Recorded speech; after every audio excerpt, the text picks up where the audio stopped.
A Coast Guard cutter sails for home. It's the same kind of vessel that once carried a young lieutenant named Frank Flynn. We came on watch at just before midnight.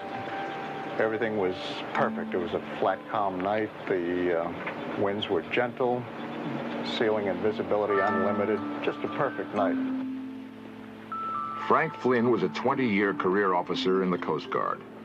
He rose to the rank of lieutenant commander before retiring.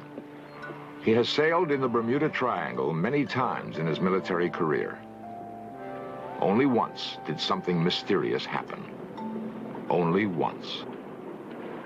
At about 1:30 in the morning, I glanced by the radar, and a solid green line caught my eye on the radar scope. And called my assistant over, and I said, "What do you think of this?" It was a little surprising, and he says, "It looks like land." I said, "I agree." At that point, I went over, ran a recheck of the Loran fix because we were said to be 165 miles offshore. We approached the unknown radar target rather carefully, and it appeared to be just a gray wall. It was very, very surprising. I'd never encountered anything like this.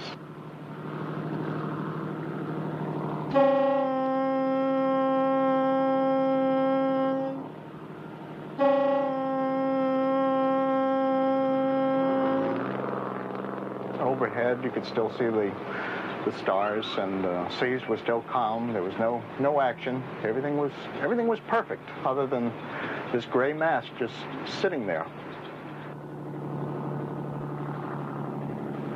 Well, I put almost 11 years of my 20-year career at sea. I never encountered anything like it. Nothing. We shined the light up as far as we could, almost vertically, and just didn't seem to be any end to this thing.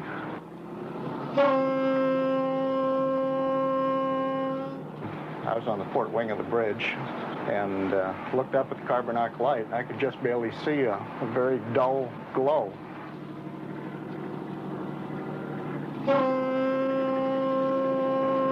So we continued on and noticed irritation, a little bit of throat irritation, and a little difficulty in breathing.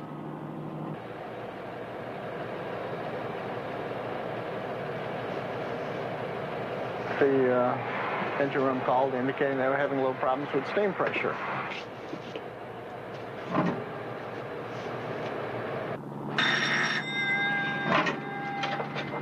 Bridge eye. This had happened before in clear weather. Possibly it happened at that same time. I don't think so. I think that the two things were related.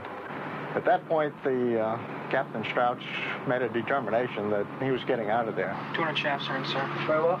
He ordered left full rudder. We were going to go back out. And at that point, we broke through. We were on the other side. We're really not sure what we encountered. I don't think anyone is. Talked to some of the nation's leading oceanographers. They offered no real explanation as to what we might have encountered. I don't think it had been encountered before or since. After a long and distinguished career, an experienced Coast Guard officer wonders about a mysterious night in the Bermuda Triangle.